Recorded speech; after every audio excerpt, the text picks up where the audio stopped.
Então, bom dia a todos, muito obrigado pela presença. Eu me chamo Henrique Camilo, represento os diretores da TRR. Eu gostaria, em nome de todo o time, agradecer a presença de todos, agradecer em especial a BMS, na figura aí do Dr. Alfredo. A BMS é nosso parceiro de soluções de recuperação tributária, então a gente agradece a gentileza do Dr. Alfredo de compartilhar o conhecimento conosco. E a ideia desse bate-papo é entendermos um pouco mais como é que funciona a contestação do FAP 2023, por que ela é relevante para as organizações. Então, eu passo a palavra ao doutor Alfredo e agradeço novamente pela gentileza. Muito obrigado. Bom dia a todos, satisfação estar com vocês aqui para, mais uma vez, representando a BMS, poder falar de FAP para um público aí qualificado. A BMS, ela há muitos anos vem trabalhando com contribuições previdenciárias e hoje ela está atuando em praticamente todos os tributos, diretos e indiretos, federais, estaduais, com um conhecimento muito grande, trazendo sempre novidades para os clientes, trazendo gente muito forte do mercado para incrementar a equipe, está sempre atualizado e a BMS sempre teve uma vontade grande de treinar o seu pessoal, treinar a sua equipe, então a gente sempre traz também pessoas capacitadas dos órgãos federais, sejam do Judiciário, seja do INSS, seja da Receita Federal, para dar treinamentos, e por isso a nossa equipe está sempre, como costuma se dizer, na crista da onda, sabendo de tudo que está acontecendo. A gente está hoje aqui para falar do FAP, né? O FAP, Fator Acidental de Prevenção, e eu sempre gosto de rapidamente dar uma passada na fundamentação, explicar o que é o FAP, de onde ele vem, por que ele existe, enfim, né? Então, é uma vontade do legislador de trabalhar no sentido de reduzir a acidentalidade nas empresas. Os acidentes de trabalho, né, são uma coisa muito ruim que aflige a sociedade, né? Então, ninguém quer que aconteçam esses acidentes, e como um incentivo para aquelas empresas que investem mais no cuidado com a acidentalidade, foi criado o FAP.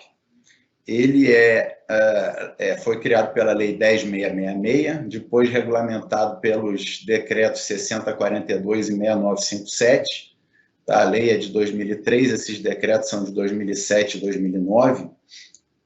E esses decretos, basicamente, alteram o decreto 3048, que é o regulamento da Previdência Social. Tá?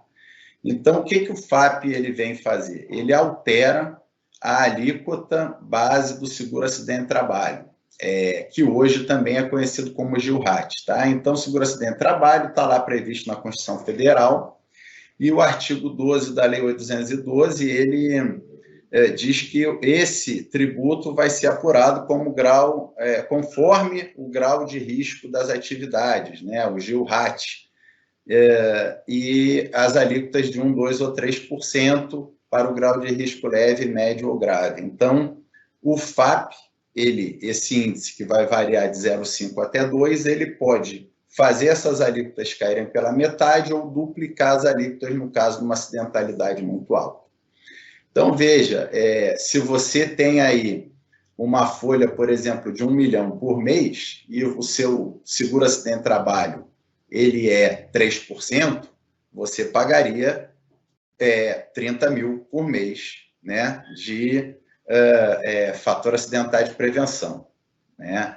Perdão, de seguro-acidente-trabalho, ali está a base. Mas se o seu FAP for 0,5, você vai economizar 15 mil reais. E se o seu FAP for 2, você vai perder 30 mil reais, você vai ter que pagar mais imposto. Né? Isso aí a gente vai multiplicando, né? Então isso gera um fator multiplicador, eu falei em um mês só. Se você pegar 30 mil reais num ano, né? E a gente sabe que o nosso ano da Previdência é um ano de 13 meses, por conta do 13º, a gente está falando de quase 400 mil reais a mais de contribuição. Então, é bastante relevante o que um FAP alto pode prejudicar a sua empresa. E como é que funciona o FAP? Então, ele é calculado com base em 2 anos anteriores ao ano do cálculo, e ele vai ser aplicado no ano seguinte. Então, por exemplo, o FAP calculado agora em 2022 para ser aplicado em 2023, ele toma em conta os anos de 2020 e 2021, tá? Lembrando, né, os anos de 2020 e 2021, né, só uma parte antes de eu falar do FAP, continuar falando, foram os anos da pandemia, né? Então, a gente sabe que tem bastante problema de afastamento vinculado à Covid, a sequelas de Covid, enfim, se foi ou não foi doença ocupacional, se pode ser tratado como acidente de trabalho, não pode, quem não pode, né? Tudo isso a gente também vai pontuar um pouco mais para frente. E aí, então, calculado com base na acidentalidade desses 2 anos anteriores, também toma em conta a média de vínculos e a massa salarial desses 2 anos, ou seja, 20 e 21, calcula em 22 e aplica em 23. Historicamente, né, o FAP sempre é divulgado no último dia útil de setembro, então 29, 30, normalmente setembro ele é divulgado. A gente tem aí mais ou menos 1 mês e pouco para estudar esse FAP, descobrir o que a Previdência Social colocou de errado nesse FAP, ou deixou de colocar, enfim, eventualmente, e contestar no prazo fatal até 30 de novembro. Tá? Nos últimos anos, apenas em 2019 foi prorrogado até 15 de dezembro, mas não lembro de outras vezes ter sido prorrogado. Tá? Então, normalmente, esse prazo de 30 de novembro é um prazo fatal. Tá? Não, isso foi em 2020, por conta da Covid, eu acho que foi prorrogado até 15 de dezembro. Enfim, né, normalmente não se prorroga e então o prazo é fatal. Então, é um prazo muito curto para você fazer um estudo, né? A gente trabalha com empresas de porte muito relevante, aí temos clientes de 50 mil empregados, 100 mil empregados, que, mesmo que tenham uma acidentalidade baixa, vão ter bastante benefícios acidentários poluindo o FAP. Né? E o que é importante para nós, né? Importante saber que o trabalho da BMS não é um trabalho que concorre com a área de saúde das empresas, ele é um trabalho que complementa esse trabalho bem feito da área de saúde e segurança ocupacional das empresas. Tá? Então, a gente tem que trabalhar unido para ser munido das informações corretas e poder trazer, agregar com aquilo que fica fora do controle da área de saúde e segurança. Porque, veja, ainda que a gente esteja falando aqui de um tributo, né, que vai pesar em cima do financeiro da empresa, né, do caixa, normalmente quem comanda esse tributo nas empresas é o pessoal da Folha e a área de saúde e segurança, porque é quem entende, né? A gente sabe que o FAP não é muito afeto à área tributária, ele é muito mais próximo da área de saúde e segurança, porque é o pessoal que vai entender o que é um B91, B92, data de início do benefício, né, o valor total do custo, enfim, todas essas variáveis, elas estão muito mais próximas da área de saúde e segurança. Né? Só que no FAP existem as questões que fogem um pouco, mas como vão fugir? Bom, eu vou passar aqui, né, um dado para vocês, que nos últimos anos explodiu a concessão judicial de benefícios, notadamente benefícios acidentários. Tá? Então, esses benefícios por incapacidade, tá? E principalmente aqueles de longa duração, como aposentadoria por invalidez e auxílio-acidente, o INSS ele tem negado muitas vezes, às vezes porque o segurado não tem mesmo direito, outras vezes por um excesso de zelo, talvez, da autarquia, tá? mas explodiu a concessão judicial desse tipo de benefício. Como é que funciona a concessão judicial de um benefício acidentário? Então, ela é um processo que é o segurado contra a autarquia. Ah, então deveria ser na Justiça Federal? Todo mundo imagina que sim, porque é uma autarquia federal, porém, o STJ definiu a competência para a justiça comum. Então, é no Tribunal de Justiça dos próprios estados, nas varas acidentárias, enfim, onde existe, ou nas próprias varas comuns das pequenas cidades, onde são analisados esses processos judiciais. E o interessante de se dizer sobre isso é que, ainda que a empresa não seja parte do processo, tá? E conforme o CPC, isso não vai fazer coisa julgada contra a empresa, a Previdência Social está colocando esses benefícios no FAP das empresas. Isso, ao nosso ver, ao arrepio da lei, né? Porque se a empresa não foi parte, né, não fez coisa julgada contra ela, não poderia imediatamente, de uma forma automática, como o INSS vem fazendo, como a Previdência vem fazendo, colocar esses benefícios no FAP das empresas. E mais, não existe uma análise mais profunda sobre onde ocorreu o acidente que deu aso àquele benefício. Tá? Então, muitas vezes é um acidente de 10, 12, 15 anos atrás. O empregado hoje está trabalhando na sua empresa e a Previdência Social vai atribuir esse benefício à sua empresa, ainda que ele não tenha acontecido quando ele trabalhava na sua empresa. Então, isso é um fator muito grave, tá? Que vem prejudicando muito as empresas, o FAP, né? Eu vou passar aqui um dado, logicamente não vou citar, né, quem é o cliente, mas a gente produziu um estudo para uma grande rede de hospitais aqui no Brasil, que é cliente nosso, e veja, em 2018, apenas 4,5% de todos os benefícios que compunham o FAP dela eram de origem judicial, tá? E esse número foi crescendo nos anos seguintes, 6,5%, 9,5%, 9,8%, 11,5%, e em 2013 nós encontramos 13,5% dos benefícios compondo o FAP são de origem judicial. E são aqueles benefícios mais pesados para o FAP, porque eles vão pegar muito forte no custo. A grande maioria desses benefícios são aposentadorias por invalidez, que pega forte também na gravidade, e o auxílio acidente, que ele é muito pesado no custo, porque esses dois benefícios são calculados com base na expectativa de vida. Então, quando você vai abrir um FAP de uma empresa e você olha um auxílio, por exemplo, um auxílio doença, o custo dele vai estar lá 3 mil, 5 mil, né?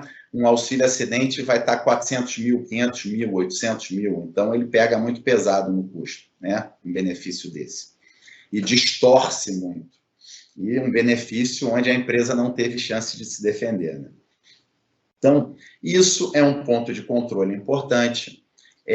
Nós da BMS temos sistemas e uma equipe especializada que normalmente analisa todos os benefícios para ver aqueles que foram de origem judicial e a gente poder pedir a exclusão, não só simplesmente por ter sido judicial, que já deveria ser excluído, como também porque, por exemplo, pode ter acontecido em outra empresa, pode ter sido oriundo de acidente de trajeto. Então é importante lembrar, né? Os acidentes de trajeto podiam compor o FAP até 2017. A partir de 2018, eles não compunham mais o FAP, não podiam, porque houve alteração da resolução CNPS lá, 1329, né? Então, o acidente de trajeto não interessa o ano que ele aconteceu, interessa a vigência do FAP. Então, veja, você pode ter um benefício poluindo o seu FAP agora em 2023 ou em 2020, que o acidente de trajeto que deu origem a esse benefício, ele é de 2010. Tá? Ah, mas 2010 podia entrar no FAP. Sim, mas não pode entrar no FAP de 2020 e 2023. Então, mesmo o acidente de trajeto sendo lá de trás, a gente vai conseguir excluir esse benefício do FAP. Outra questão que a gente tem percebido, né, é muito importante, tá?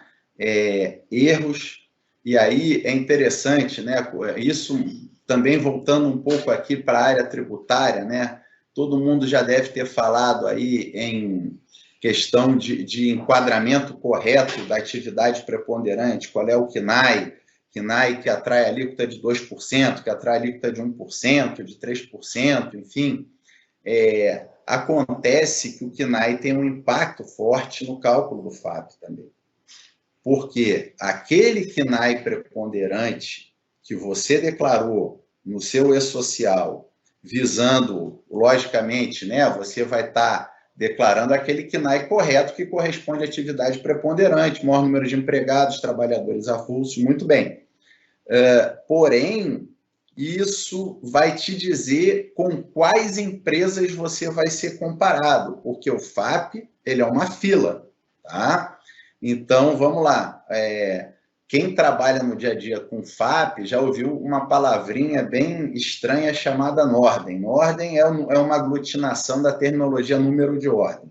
Número de ordem nada mais é do que o lugar na fila que a sua empresa ou seu estabelecimento ganhou, tá? Então, por exemplo, se o seu KNAI tem 200 empresas, né, a sua atividade preponderante tem 200 empresas, você é o número 188 com um índice X, tá? Se a gente excluir um benefício, tá, e vai reduzir o seu índice de gravidade, por exemplo, de 1,87 para 1,83, tá? E você não tomar o lugar de ninguém na fila, porque o cara que está na sua frente é 1,80, não vai reduzir o seu FAP. Então, o FAP é uma briga por lugares na fila. E por que eu estou dizendo que é muito importante avaliar e saber o KNAI? Porque existem KNAIs com uma acidentalidade média mais alta e com uma acidentalidade média mais baixa. E vamos lá, vamos imaginar que você pudesse escolher onde estar. Onde é melhor estar?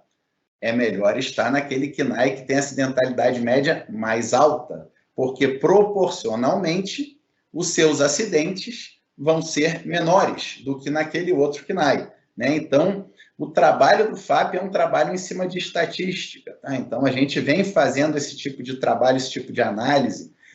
Vou dar um exemplo muito bacana, tá? Que talvez seja bem palpável. Supermercado e hipermercado, né? Então, a classificação aí não é ao léu, ela é uma classificação objetiva, tá? Não é porque eu acho que a minha loja é muito grande que eu vou poder chamar de hipermercado. Tem que ter mais de 5.000 metros quadrados de área de venda, tá? E é área de venda, não é área total da loja. Tudo bem. Então, eu estou com uma loja que tem 3.500 metros quadrados, é uma loja grande, vende muito, tem muito empregado, e eu estou chamando ela de hipermercado, né?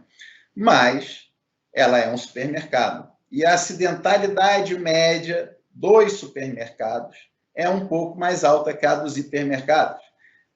E a alíquota SAT é igual dos dois, é 3% a alíquota base. Então, para mim, vale muito mais estar como supermercado do que estar como hipermercado, porque o meu FAP vai ser mais baixo, tá? Sem eu excluir nenhum benefício. Basicamente, eu vou mudar de hiper para super e vai baixar a minha alíquota base, média lá, em média no FAP, né? Isso é um exemplo, tá? É uma panaceia, vale para todos os casos? Não, eventualmente um ou outro caso vai estar no desvio lá da curva, por isso existe a estatística, e por isso vale a pena contratar um serviço especializado como da BMS, que sabe calcular o FAP e vai te dizer se isso vai valer a pena ou não para você.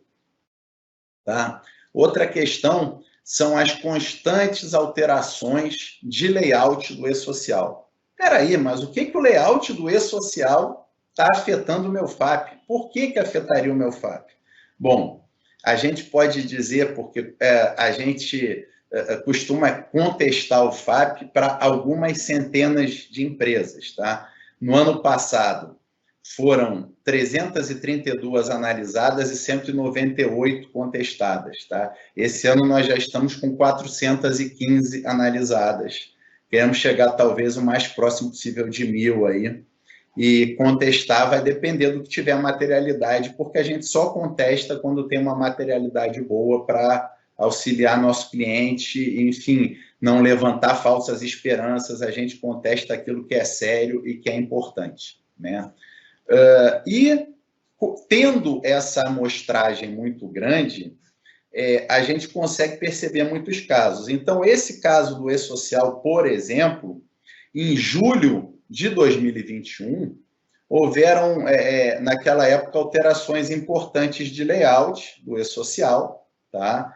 Tanto com a entrada da parte do SST quanto do simplificado, lá do E-Social simplificado, e algumas empresas ou não conseguiram num primeiro momento ou demoraram a conseguir implantar esse layout. O que aconteceu? Nós temos clientes gigantes que estão com massa salarial e média de vínculo zerada no segundo semestre de 2021. Tá? E o que acontece? Bom, o FAP ele é uma equação, né? A última conta dele, a última linha é uma divisão. Então, assim, se o teu denominador ele está menor do que deveria ser, o resultado vai ficar mais alto, né? Se você pega 5 e divide por 10, você tem um resultado que é 0,5. Se você divide por 20, você tem um resultado que é 0,25. É mais baixo. E o que a gente quer? A gente quer que o FAP fique mais baixo sempre, né? Então, se você está artificialmente com o seu denominador mais baixo, denominador seja massa salarial e média de vínculos, tá? Você está com o FAP mais alto do que deveria estar. E a gente tem percebido que isso vem acontecendo. Quando que isso já aconteceu? Né? No FAP de 2020, quando da entrada do E-Social lá em 2018, que muitas empresas tiveram problema também em entrar no E-Social em 2018 e ficaram com o segundo semestre de 2018 zerado e tal, enfim.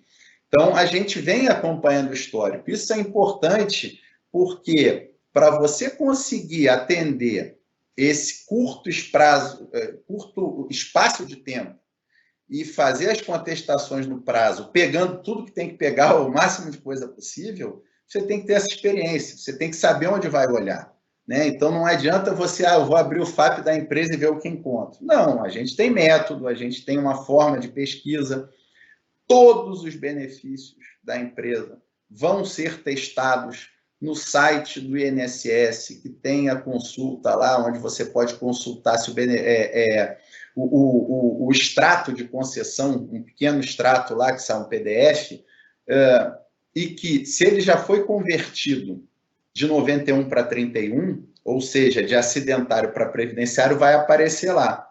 Ah, mas a minha empresa teve 300 benefícios. Pois é, a gente tem um robô para fazer isso, né? A gente desenvolveu um robô que faz isso. Então, ele entra lá e consulta um por um e a gente fica sabendo quais benefícios já estão convertidos. Então, a gente tem mais materialidade na mão para discutir, para pedir essa redução, essa exclusão do FAP. Tá? Eu dei um exemplo matemático no começo lá, um exemplo aleatório, mas eu vou dar alguns exemplos práticos aqui. Tá? A gente uma vez encontrou uma comunicação de acidente de trabalho, uma CAT de óbito, tá? Numa grande empresa do setor elétrico, que era de uma filial e, por um equívoco, ela foi feita na matriz. Né? A matriz de uma grande empresa do setor elétrico é uma matriz grande, ela tem uma folha de pagamento poupuda, valor muito relevante, e a filial onde havia acontecido, infelizmente, aquele óbito era uma filial pequena, com 5 empregados, enfim. O simples fato de você corrigir isso e jogar essa CAT de óbito para a filial correta, tá, gerou uma economia de R$1.100.000 por vigência, ou seja, todo evento acidentário ele aparece 2 vezes no FAP, né? Porque, por exemplo, o ano de 2021, que apareceu agora em 23, ele vai aparecer de novo em 24. Então, foi uma economia de 1 milhão e pouco num ano, uma economia de 1 milhão e pouco no outro, apenas por corrigir a filial que estava lançada erroneamente, essa CAT. Tá? Então, assim, mas como que a gente encontra isso? Como que a gente adivinha isso? Bom, experiência também, né? A gente sabia que um eletricista de linha de rede não poderia estar numa filial administrativa, né? Enfim, não deveria, não é o normal. Então, chama atenção e a gente vai pesquisar. Mas por que chama atenção? Porque a gente trabalha diuturnamente com esse tema e vai aprendendo a ver esse tipo de coisa, né? Outra questão que a gente tem pego bastante, tá? E tem sido bem interessante, são os benefícios que deveriam ser prorrogação, tá? E são lançados como um novo benefício, tá? Então, a gente tem aí, por exemplo, um B91, né? Então, logicamente, um benefício acidentário, e o segurado ficou afastado lá 7 meses. Ele perdeu a perícia, ou enfim, se atrasou, ou faltou, uma série de problemas, ou eventualmente até o médico perito disse que ele estava em condições de voltar. Tá? E num prazo de menos de 60 dias, ele volta a se afastar pelo mesmo motivo de saúde, mesmo problema, mesma doença, ou uma sequela daquele acidente que ele sofreu. Tanto o decreto 3048 como a instrução normativa número 77 do INSS dizem que isso não é um novo benefício, que isso é uma prorrogação daquele primeiro. Né?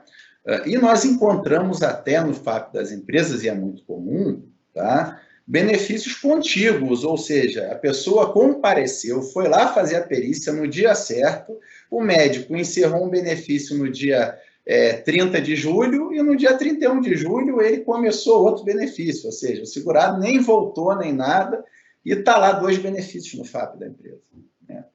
Só que, como é que você descobre isso? Ah, é fácil, basta abrir e olhar o FAP. Não é bem assim, porque imagina que o primeiro benefício está no FAP de 2017, o cara está afastado há 4 anos, tá? E o segundo benefício está no FAP de 2023. Então, se você não tem um método de trabalho onde você vai pegar todo o histórico de acidentes, todo o histórico de benefício das empresas, você não vai encontrar esse tipo de coisa. E mais, muitas vezes você só vai encontrar o primeiro benefício dentro de uma ação judicial, porque o primeiro benefício muitas vezes foi um 31. E a prorrogação não interessa se foi 31, agora é B91. Por quê? Porque é uma prorrogação de auxílio-doença. Tá? Então, é prorrogação mesmo que tenha mudado o tipo de previdenciário para acidentário, é a prorrogação. Tá? E aí você não vai encontrar esse 31 no FAP, você tem que ampliar o seu método de pesquisa, suas fontes de pesquisa, para poder dar esse resultado para o seu cliente. E é isso que a BMS faz. Tá? Pessoal, tem muito mais coisa para falar do FAP, tem muitas histórias interessantes, particulares, etc.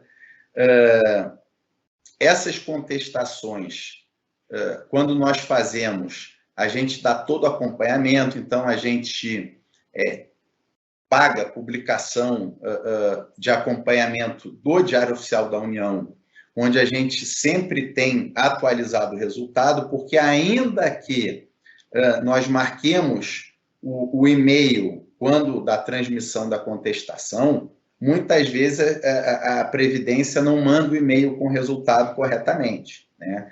Então, a gente faz o acompanhamento também via Diário Oficial. Tá?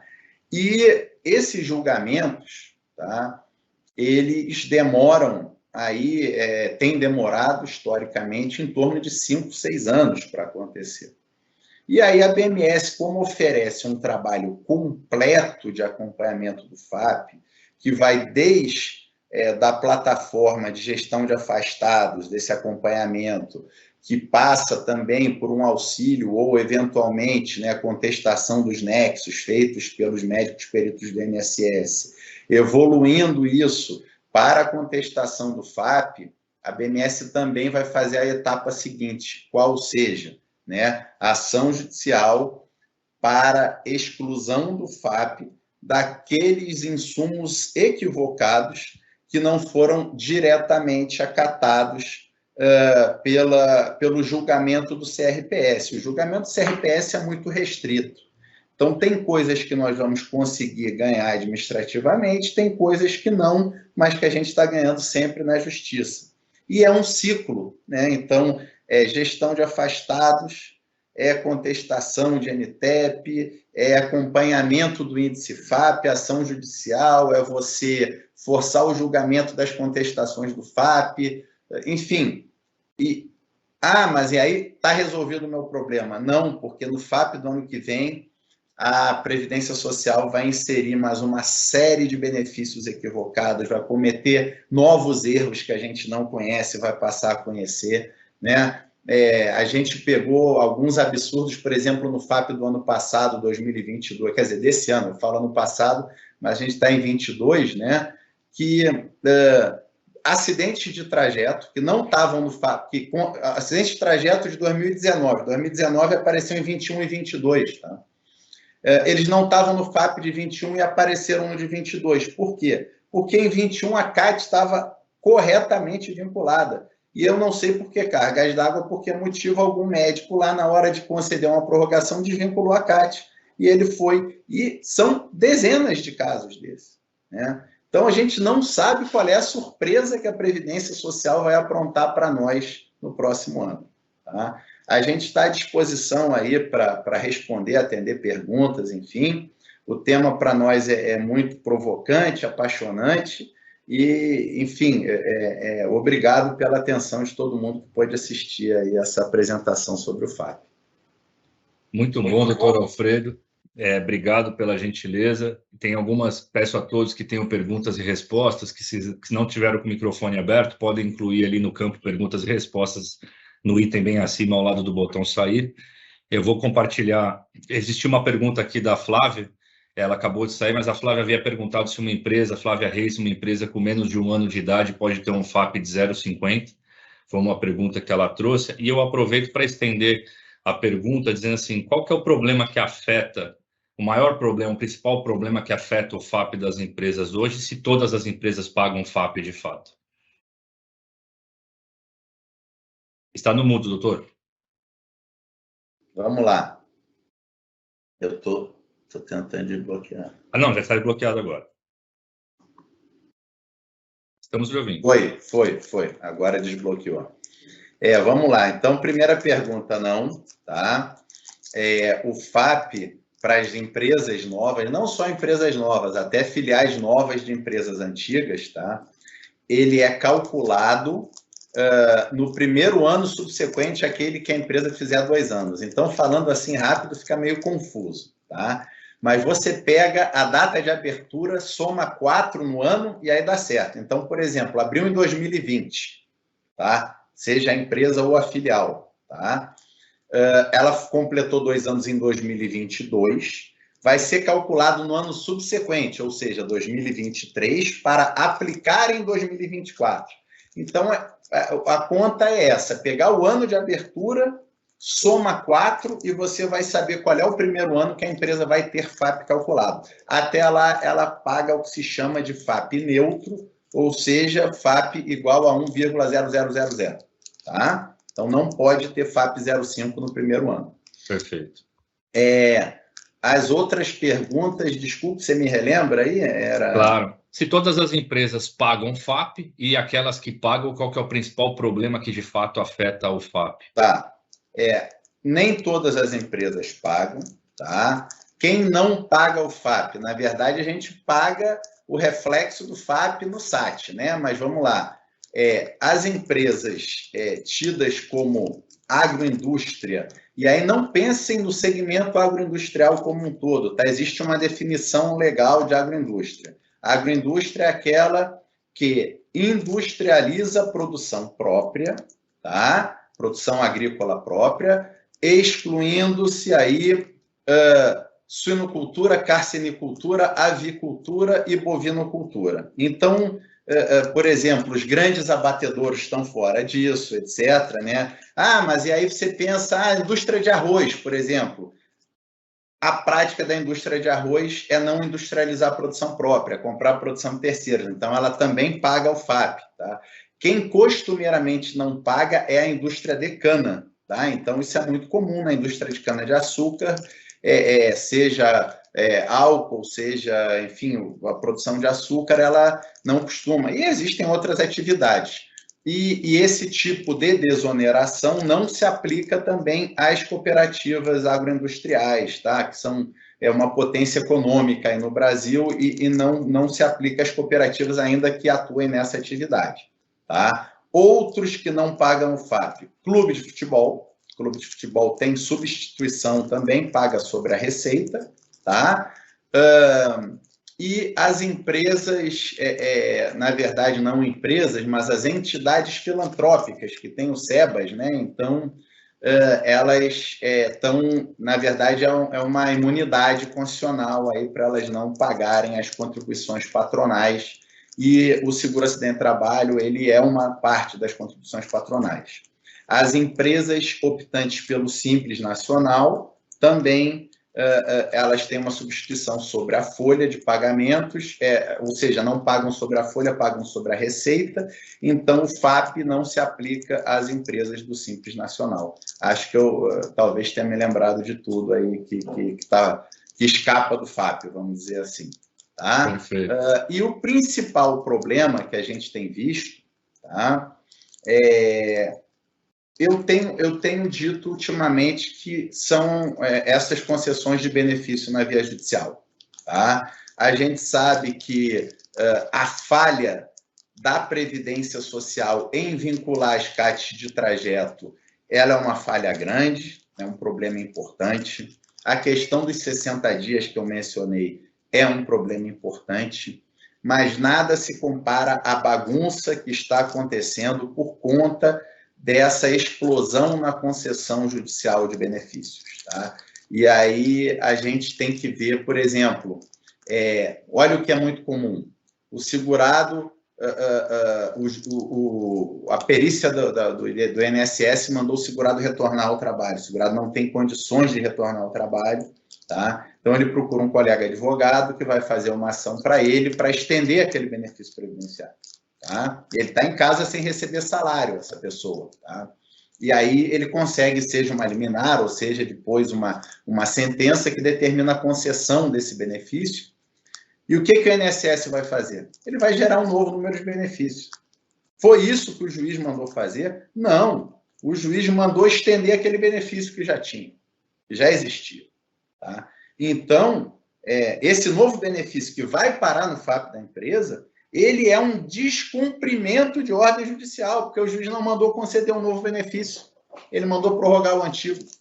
Tá? Então, são coisas desse tipo que estão acontecendo aí e que estão atrapalhando muito, estão poluindo muito o FAP das empresas. Perfeito. Do ponto de vista, a gente viu que é um trabalho bem complexo, né? Bem minucioso. Do ponto de vista de trabalho operacional, a gente conversa muito com os CFOs e com os diretores de RH das empresas, a gente vê que está todo mundo muito atolado de trabalho, vamos dizer assim. E um ponto de preocupação deles é o quanto que esse trabalho de contestação de FAP vai trazer de operação para dentro da minha organização. Queria que o senhor explicasse um pouco como é que é o trabalho operacional. Vamos lá. A BMS, como já trabalha há muito tempo com esse tipo de contestação, enfim, com outros trabalhos também voltados para o FAP, a gente percebeu que o que você falou está perfeito. As empresas têm uma grande dificuldade de dar a devolutiva e até em tempo hábil. Então, a gente desenvolveu sistemas de trabalho, de pesquisa, para tentar depender o mínimo possível da área fim da empresa, lá, tentar ocupar o mínimo possível. Logicamente que a gente precisa ter alguma interação com a área de saúde da empresa. Tá? Um determinado benefício lá, que seja um B91 oriundo de acidente de trajeto, eu preciso da informação do médico da empresa dizendo, olha, esse aqui foi um trajeto, o número da CAT é esse, por favor, aí peça a exclusão. Tá? Eventualmente, em alguns meios nossos de pesquisa, a gente vai descobrir alguns, mas não vai descobrir todos. Tá? Mas o nosso trabalho é voltado para passar a informação mastigada para a empresa, já, olha, está aqui essa listinha, se concentre nesses. Dos 300 benefícios, dos 80 benefícios que tem, tá? X aqui não interessa, X nós já descobrimos o que tem que fazer com eles, e sobrou isso aqui. Está aqui o nome do empregado, está aqui o CPF, o NIT, a data de concessão do benefício, etc. Por favor, me informe o que você tem sobre esse benefício. E, logicamente, como é um trabalho que a gente sempre defende, né, que seja feito ano a ano, né, normalmente, para metade dos benefícios, a gente já tem informação da contestação do ano anterior. Por quê? Veja, o FAP 2022, ele foi ano base 19 e 20. E o FAP agora 23, ele é 20 e 21. Então, as informações de 2020 a gente já tem. Eu não vou pedir novamente para a empresa, né? Eu vou pedir só do 21. Então, quem fez com a gente ano passado, ele já está com metade do caminho resolvido, né? E aí nós vamos fazer toda aquela pesquisa, toda aquela limpeza no 21, e vamos passar aquela listinha mastigada. Olha, por favor, nos auxilie com esses aqui. Uma outra dúvida que eu tenho, estamos falando do FAP 2023, que é a base 21-22, né?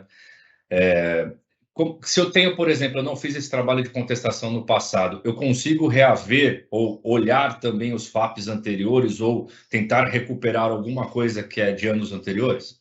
Então, esse é um trabalho muito interessante, muito bacana que a BMS vem desenvolvendo, tá? Que a gente costuma chamar de revisão de insumos, que é a revisão dos insumos que compuseram o FAP nos anos anteriores. O que acontece? Tá? O prazo da contestação administrativa do FAP ele é fatal. Então, ainda que você tenha todo o mérito, que se você tivesse feito a contestação em época própria, você fosse ganhar, tá? Um exemplo clássico é o do acidente de trajeto que eu dei aqui. Você tem o número da CAT, daquele benefício, você vai lá e contesta, olha, esse benefício oriundo de acidente de trajeto, você vai lá, cita o número da CAT e tal. Quando ele for julgado, você vai ganhar essa contestação. Tá? Você tem que saber escrever da forma que é aceito lá pelo CRPS, etc., mas você eventualmente vai ganhar. Agora, se você não fez a sua contestação, para mexer no FAP dos anos anteriores apenas na via judicial. E a gente tem feito diversas ações judiciais para empresas muito bacanas, ações bem detalhadas, e o legal, assim, a gente tem percebido em torno de 70% dos temas que a gente está trabalhando na nossa inicial, ele já vem reconhecido pela Procuradoria da Fazenda Nacional quando da contestação, tá? Então, acontecem coisas engraçadas. Por exemplo, ontem um cliente nos ligou aqui preocupadíssimo, tá? Porque a gente colocou a inicial agora em julho, tá? Incluindo a discussão do ano 2022, que eles não tinham contestado, né? E veio um reconhecimento de todos os temas que a gente pediu. Inclusive, no reconhecimento, já veio o recálculo do ano de 2022. E o que aconteceu? Quando ele foi subir o E-Social, o FAP estava mais baixo do que ele esperava encontrar. Ai, doutor, o que eu faço aqui? Não transitou em julgado, eu não posso usar. Eu falei, cara, esse é o FAP que tem para você usar. Já é o FAP oficial, a Previdência Social que alterou o seu FAP. Então, você não tem como usar o FAP antigo mais, não existe mais o E-Social, ele busca automaticamente esse FAP novo lá. Então, a gente, no meio da vigência, já teve essa alteração e essa redução de FAP aí para a empresa, tá? Então, esse trabalho é muito interessante, muito importante, tem valores muito expressivos, escondidos nesses anos anteriores, onde a empresa muitas vezes não olhou, né? E é importante aí buscar um estudo para ver a potencialidade desse trabalho para as empresas. Eu tenho uma última pergunta que tem a ver com, poxa, a minha empresa já tem uma área de segurança do trabalho que já faz uma contestação. Poxa, o que a BMS vai contribuir ou vai fazer de diferente daquilo que minha área de segurança do trabalho já faz hoje? Isso foi um pouco do que eu mencionei lá no começo, mas agora eu vou desenvolver um pouco mais, tá? Que o nosso trabalho ele não concorre com a área de saúde e segurança, tá? Ele é um trabalho complementar. Então, muitas vezes, um benefício, por exemplo, um B91, que foi concedido na via judicial, tá? Ou seja, ele era um B31 e o segurado conseguiu entrar na justiça, converter para acidentário e ganhar uma prorrogação. E aí foi parar no FAP da empresa, tá? A área de segurança, ela vai discutir os aspectos clínicos daquele daquela concessão, os aspectos médicos. Então, assim, vai dizer que aquele nexo epidemiológico não se aplicaria pelo motivo X, Y, etc.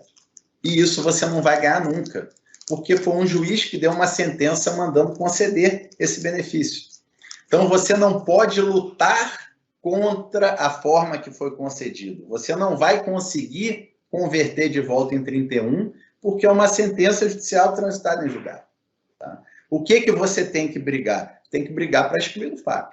E não é dessa forma que você vai excluir. Você vai excluir demonstrando que ele é uma prorrogação de um outro benefício, ou que é uma ação judicial onde você não participou. Você tem diversas formas de brigar contra isso. Tá? Então, o trabalho foi feito lá atrás pelo SESMIT, ele sabe o que aconteceu com o segurado, ele sabe, por exemplo, a gente já pegou diversas vezes contestações bem feitas pela empresa, onde é acidente de trajeto no ano 2019, tem que excluir, o cara estava a 19 horas e 20 minutos na frente de não sei aonde, caiu de moto, o cara narra o acidente todo e não colocou o número da CAT de trajeto. Tá? Não vai excluir na via administrativa. Tá? Então, o nosso trabalho, ele não vai substituir isso. Tá? Ele vai complementar, ele vai dizer, olha, aqui a gente tem que entrar com o número da CAT, número do BO, etc., enfim, ou seja lá o que for, tá? Para complementar, para ajudar. E, por exemplo, o SESMIT, ele não vai saber o impacto daquele exemplo que eu dei para vocês entre supermercado e hipermercado. Isso é um estudo estatístico feito pela BMS para saber que uma atividade é melhor do que a outra e que você está enquadrado na atividade errada por conta da metragem na área de venda. Né? Então, isso aí foge do SESMIT. Né? Então, por isso que o nosso trabalho, a gente sempre fala, é para auxiliar e complementar, nunca concorrer com a área de segurança da empresa. Perfeito. E para finalizar minhas perguntas, todo o trabalho da BMS é feito com base em sucesso, perfeito? A empresa não tem que fazer nenhum investimento antecipado para esse trabalho. Exatamente, exatamente. Isso a BMS confia que vai conseguir trazer um resultado bom para a empresa, então a gente pode trabalhar no risco junto com o nosso cliente, né? Acreditar junto com o cliente que aquilo vai dar certo. Perfeito, perfeito. Se nenhum participante tiver alguma pergunta, da minha parte eu encerro as perguntas. Eu gostaria de agradecer imensamente o Dr. Alfredo pela aula que nos deu em relação ao tema. É um tema bastante complexo e super importante para as empresas. Eu acho que o papel da TRR é fazer essa provocação aos nossos clientes e levar informação cada vez mais relevante para dentro das organizações. Fico à disposição para se alguém tiver alguma pergunta. Agradecer novamente o Dr. Alfredo. Se quiser finalizar com algum comentário, doutor, muito obrigado pela gentileza. Eu queria agradecer a TRR aí, em nome da BMS, né, pelo convite, né, é sempre importante a gente estar próximo dos clientes, conversando, trazendo a informação para quem precisa da informação, né. A BMS não tem medo de falar, não tem medo de expor o trabalho de uma forma clara, o trabalho que é feito, porque o nosso trabalho é técnico, né, um trabalho de conhecimento, né, então a gente tem essa satisfação de estar compartilhando com nossos clientes e, mais uma vez, aí agradecer a gentileza da TRR e a atenção de todos, desejar uma boa semana a todo mundo e vamos continuar aqui, voltar para as contestações de FAP aí, que a fila aqui está grande e tem que andar. Né? Perfeito. Qualquer pessoa que quiser algum complemento de informação, por favor, nos procure. A gente faz questão de plugar depois do Dr. Alfredo para essas questões. Agradecer novamente a presença de todos nesse evento. Obrigado a todos, boa semana.